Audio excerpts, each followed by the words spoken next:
Eh bien salut tout le monde, c'est AZK, bienvenue pour ce DeFi Actu du 17 juin 2024, j'espère que vous allez bien.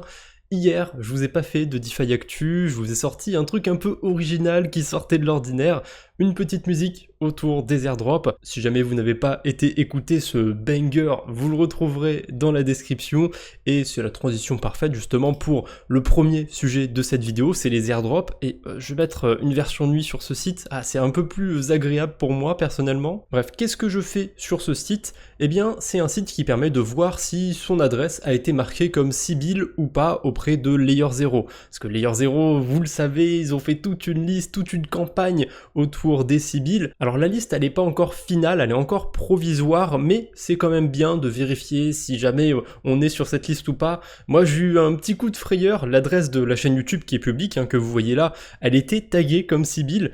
Donc j'ai essayé de mettre un message sur le groupe Discord de Layer 0, j'ai essayé d'ouvrir un ticket, je sais pas si c'était la bonne façon de faire, mais a priori, soit c'est un hasard et mon adresse elle a été retirée de la liste, ou soit ça a été vu mon ticket, mais en tout cas maintenant je suis plus sur la liste.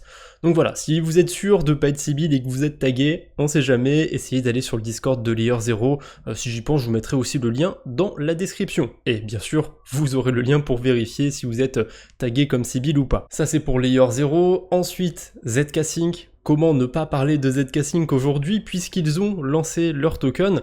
Alors là ça tombe bien, il y a quelques heures qui se sont passées, même une demi-journée quasiment. Qu'est-ce que ça a donné cet airdrop de ZK Sync? Alors pour ma part, j'ai deux adresses de la chaîne YouTube, il n'y a qu'une des deux adresses sur laquelle j'ai été chercher mes tokens. Sur celle-ci, j'ai même pas encore été chercher mes tokens, franchement j'ai la flemme. Ce matin ça m'a déjà assez fait chier d'aller récupérer ma première allocation parce que il y avait tellement de gens qui essayaient de claim que c'était un bordel, les transactions passaient pas, on pouvait changer de RPC pour essayer de faire passer un petit peu plus vite ces transactions, mais c'était pas trop ça. Bref, c'était toute une galère cet airdrop de ZK Sync.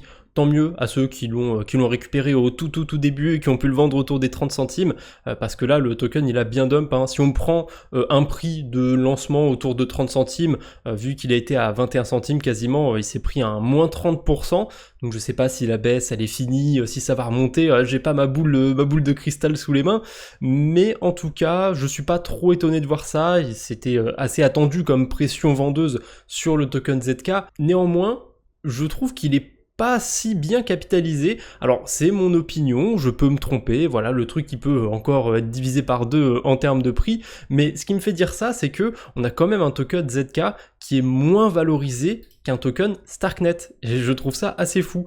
Starknet il est encore à plus de 1 milliard de market cap, et en plus de ça il y a un autre truc qui est encore pire, c'est que quand on regarde la FDV, mais elle est bien plus élevée celle de Starknet, parce qu'il n'y a que 13% des tokens qui sont en circulation, alors que ZK Sync c'est 17% et demi si je dis pas de bêtises, il me semble que c'est cette valeur là, donc il y a plus de tokens ZK Sync en circulation. Je trouve ça un petit peu étonnant que ZK Sync soit moins valorisé que Starknet. Après il y en a qui vont me dire oui mais ZK Sync c'est de la merde, bon Starknet c'est pas beaucoup mieux non plus, mais ZK Sync non ça mérite bien sa place. C'est mon opinion, pour l'instant du coup j'ai pas vendu mes tokens ZK, on verra si c'était une mauvaise idée. Je vous dirai quand je vendrai les tokens, je pense pas les garder très longtemps non plus, parce que ça m'arrangerait bien quand même d'avoir un peu plus de liquidité pour aller faire plein de carabistouilles. J'ai plein d'idées de vidéos, même de séries de vidéos à vous faire en ce moment. Donc ouais, cet airdrop ZK c'est quand même une bonne petite poche de liquidité, et comme j'ai fait pour Wormhole, alors je vais pas vous donner la moitié de mon airdrop cette fois-ci, je pense que je vais vous en donner un petit peu moins, mais je vais faire 2-3 giveaways, voilà, un peu moins que pour Wormhole quand même, mais ce sera l'occasion aussi, tant qu'à faire, d'incentiver un petit peu les deux chaînes YouTube. Et un autre point aussi que j'ai oublié autour de ZK Sync, c'est que c'est le Layer 2 d'Ethereum qui a levé le plus de fonds. Ils ont levé 458 millions de dollars. Bien sûr, ça veut rien dire, c'est pas parce qu'ils ont levé plus de fonds qu'ils doivent être forcément plus valorisés que les autres, mais c'est quand même un point à mettre de côté. Voilà, je pense que ça peut avoir son effet plus tard, on verra bien. Après, je ne fais pas de conseils en investissement, bien sûr, mais si jamais vous avez juste vu l'aspect du prix du token ZK, voilà, j'espère que je vous aurai apporté un petit peu plus de matière, on va dire, si vous avez encore vos tokens. Voilà, c'est à vous de voir si vous les vendez ou pas. Maintenant, vous avez un petit peu plus de cartes entre vos mains pour faire votre décision. On a un autre airdrop qui est tombé aujourd'hui, et c'est pas aussi gros que ZK Sync, mais écoutez, ils sont quand même là, c'est Nostra, ils ont lancé leur token. Alors comme prévu, c'est un lancement qui est vraiment vraiment pas folichon, puisque bon bah Nostra, ce qu'ils ont fait, c'est qu'ils ont lancé tous les tokens directement. Les utilisateurs, la team, les investisseurs, tout le monde a récupéré ces tokens. J'ai pas été voir le graphique, donc tiens, allez, on va les regarder en direct sur CoinGecko. À mon avis, c'est pas terrible. Ah ouais, lui, il a carrément fait un moins 50%. D'ailleurs, je sais pas pourquoi sur CoinGecko, on a la valeur du token Nostra avant le 17 juin. Peut-être qu'il prend en compte le pré-market qu'on avait du côté de Nostra. Bon, en tout cas, il s'est bien pété la gueule, il est autour de 10 centimes, même pas. C'était vraiment prévisible du côté de Nostra. Et je crois que c'est la dernière news autour des airdrops. On a Azuro Protocol qui ont annoncé lancer leur token cette semaine. Alors, il y a déjà eu l'airdrop du token, on pouvait aller le réclamer entre guillemets, mais le token, il n'est pas encore lancé réellement, il n'est pas échangeable. C'est un peu curieux ce qu'ils ont fait, je trouve, Azuro. Et il y a quelque chose qui me chagrine bien là-dedans, c'est que le token, il va être lancé sur Ethereum. Alors c'est cool parce que va directement y avoir des liquidités sur Uniswap et même sur des exchanges centralisés. Mais bah moi j'ai que 12 tokens, au pré-market ça vaut 30 centimes, donc ça va me faire un airdrop de 3 $. Je pensais vraiment que le token il serait sur Gnosis peut-être, parce que Azuro Protocol ils sont lancés dès le départ sur Gnosis, si je dis pas de bêtises en tout cas. Donc dommage, le token sera sur Ethereum, je pourrais clairement pas récupérer mon airdrop parce qu'il n'y a aucun intérêt d'aller récupérer 3 $, je vais sûrement claquer plus dans les frais. Après c'est peut-être une stratégie de leur part pour éviter qu'il y ait trop de dump sur leur token. On verra bien ce que ça va donner du coup Azuro, mais ceux qui l'ont bien farmé, ceux qui ont des milliers, des dizaines de milliers de tokens Azuro à récupérer, je pense que vous êtes pas mal, ça vous dérange pas tant que ça que ce soit sur Ethereum, mais pour ceux qui l'ont un tout petit peu farmé comme moi, bon ben du coup on a passé notre temps à le farmer pour rien, j'ai envie de vous dire. On a la blockchain Ton qui a atteint le milliard de dollars de TVL, c'est pas rien, et en ce moment il n'y a pas grand chose qui apparaît sur Ton, c'est toujours les mêmes protocoles qui sont là. Donc on a D-Dust, le plus gros DEX de la blockchain Ton, et on a aussi les protocoles de liquid staking qui récupèrent pas mal de TVL. Alors le Ton, sa valeur elle explose pas non plus, mais c'est quand même un token qui s'apprécie bien, donc forcément ça aide à faire monter le graphique. Là attendez, je cache un petit peu avec ma tête, vous voyez que ça monte quand même très paraboliquement. Si on regarde la croissance en tonnes et pas en dollars, là tout de suite ça a l'air un peu moins parabolique. Donc oui, il y a quand même de l'argent qui rentre sur l'écosystème Ton, sur les différents protocoles de l'écosystème, mais c'est aussi en partie accéléré par le fait que le token s'apprécie bien. Donc oui, quand on regarde en dollars, c'est vraiment impressionnant. Il y a encore quelques mois, il y avait 10 millions de dollars de TVL, et je sais pas quand est-ce que j'en ai parlé exactement de la DeFi sur Ton en tout premier, mais ça fait déjà un moment que je surveille un petit peu ce qui se passe sur Ton, et pourquoi j'en parle pas plus que ça sur la chaîne YouTube, enfin même les deux chaînes YouTube, ben tout simplement parce que y a pas grand chose à vrai dire sur la DeFi sur Ton. On a des DEX, on a du liquid staking, on a un protocole de lending qui est arrivé il n'y a pas très longtemps, mais à part 2-3 stratégies qui sont vraiment très intéressantes pour le coup, il y en a une dont j'ai carrément fait une vidéo dédiée. D'ailleurs, la stratégie est encore intéressante, un tout petit peu moins qu'au moment de la vidéo, mais elle est encore très intéressante. C'est autour de la pool Ton USDT. Vous voyez que le rendement il est complètement débile, il est de 100% APR dessus, c'est complètement fou. Et dites-vous que j'en ai parlé il y a 2 semaines, et il y a 2 semaines il était à 120%, donc ça s'est pas tant tassé que ça. Et surtout quand j'en ai parlé, il y avait facile 2 fois moins de TVL. Donc il y a vraiment un gros afflux de liquidité en ce moment sur l'écosystème Ton, mais il n'y a pas spécialement beaucoup de nouveautés. Donc j'ai pas grand chose à vous dire en fait sur l'écosystème quoi. À part que pour ceux qui ont commencé à le farmer déjà depuis quelques temps, je sais que BMO ils ont un système à points. Bon plus il y a d'argent, plus il y a d'intérêt sur un écosystème, et plus il y a de chances que les airdrops soient intéressants, et que surtout ceux qui les ont farmés avant tout le monde, ceux qui étaient early, ils soient avantagés. Par contre j'ai un petit peu les boules parce que j'ai mis quelques billes sur BMO mais pas sur Ton Stakers. Alors eux ils ont pas de système à points, ou en tout cas pas à ma connaissance, mais ils ont beaucoup plus de TVL. Donc eux ils pourraient nous faire un petit peu comme un Jito sur Solana, pour ceux qui s'en souviennent. Jito ils avaient sorti leur airdrop, ça a un petit peu réveillé la DeFi sur Solana je trouve. Ton Stakers peut-être qu'ils pourraient faire quelque chose. Bref, voilà, on va pas s'attarder trop longtemps sur la blockchain Ton. Ils ont atteint 1 milliard de TVL, c'est un sacré palier. On a Tether qui annonce Alloy, c'est un nouveau stablecoin qui va être backé par de l'or. C'est assez étonnant je trouve cette proposition. Pour ceux qui le savent, de base le dollar américain c'est backé par de l'or, enfin à l'origine plutôt, de base c'est une mauvaise expression je trouve, à l'origine c'était backé par de l'or, on pouvait échanger, je sais plus, une once d'or, non c'était pas une once d'or quand même, je sais plus quelle quantité d'or c'était contre 1 $, ah si c'était peut-être une once, bon, je m'en souviens plus, et au bout d'un moment, je crois qu'ils avaient trop imprimé, il y a eu trop d'inflation du côté des dollars, et les États-Unis ne pouvaient juste plus donner une once d'or pour chaque dollar, et voilà, c'est à partir de là que l'or a commencé à prendre pas mal de valeur, ou que le dollar a commencé à pas mal se dévaluer, ça dépend de comment on regarde un petit peu la chose, et du coup je trouve ça marrant d'avoir un stablecoin dollar, du coup qui revient et qui est backé par de l'or, voilà, ça me rappelle un petit peu ça. Est-ce que ça va bien se passer?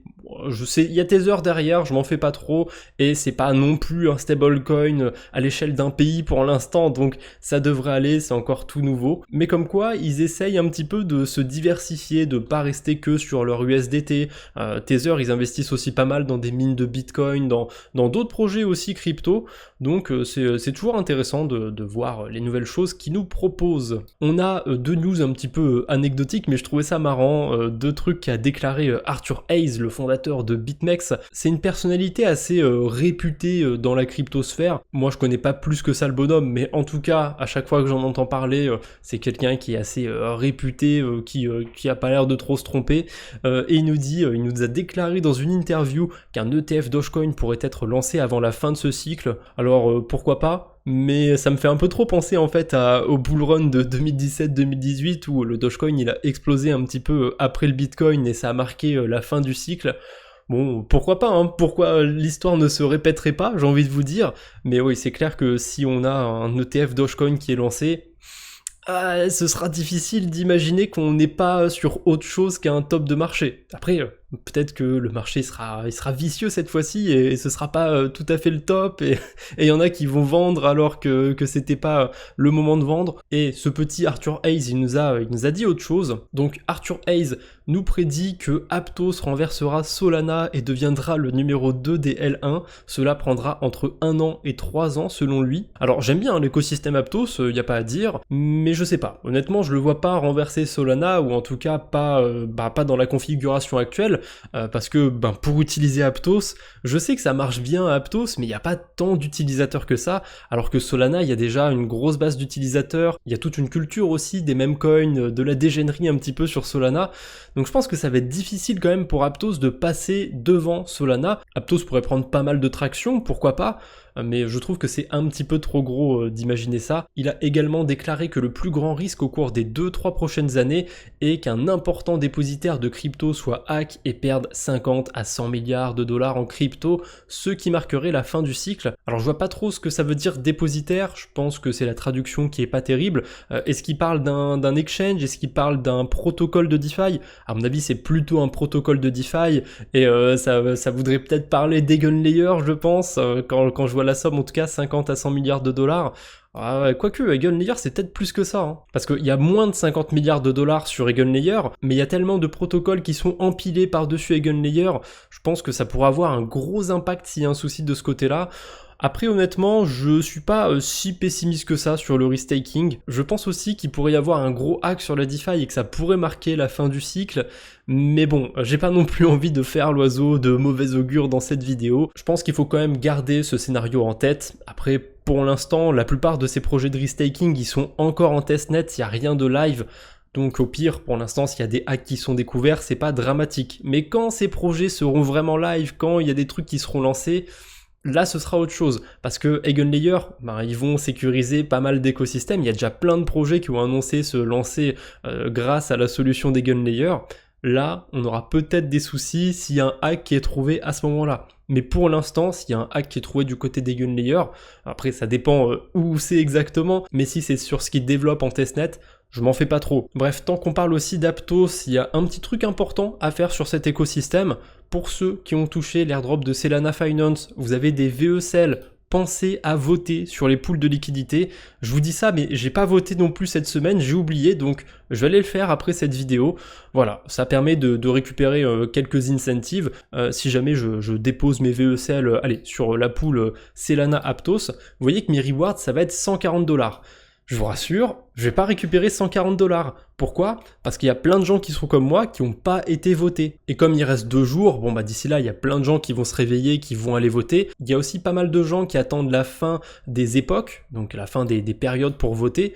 Et généralement, à la fin, la plupart des APR, ils ont tendance à s'équilibrer. Vous n'avez pas spécialement un meilleur rendement d'un côté ou de l'autre. Donc moi, ce que je vous conseille de faire, c'est de soit voter sur les plus grosses poules, ou soit de voter sur une des poules sur lesquelles vous pourriez avoir déposé des liquidités, histoire de vous avantager un petit peu. Et pour terminer cette vidéo, je vais vous mettre un graphique assez intéressant. Vous pouvez faire pause pour le regarder un petit peu plus en détail si vous voulez. Après, j'ai peur que avec le traitement de la vidéo, ce soit assez pixelisé. En gros, c'est toutes les étapes qu'il y a eu avant Bitcoin. Parce que souvent, on voit Bitcoin et ensuite on voit les cryptos qu'il y a eu après. Donc, il y a eu Dogecoin, Litecoin, Ethereum, etc. Plein d'autres trucs qui sont apparus. Mais on oublie souvent qu'il y a plein de choses qui étaient là avant Bitcoin et qui ont permis justement à Bitcoin d'apparaître. Tout ce qui est le proof of work, la cryptographie, les réseaux peer-to-peer, il y a plein de choses qui ont permis, entre guillemets, à Bitcoin d'apparaître, de naître, j'ai envie de dire. Voilà, c'est tout ce que j'avais pour aujourd'hui. J'espère que cette vidéo vous aura plu. On se retrouve bientôt, j'espère. D'ici là, portez-vous bien. Salut tout le monde! J'ai pas d'aigle, j'ai pas d'aigle, j'ai pas d'aigle pour vivre. J'ai pas d'aigle, j'ai pas d'aigle, j'ai pas d'aigle pour vivre. J'ai pas d'aigle, j'ai pas d'aigle, j'ai pas d'aigle pour vivre. J'ai pas d'aigle, j'ai pas d'aigle.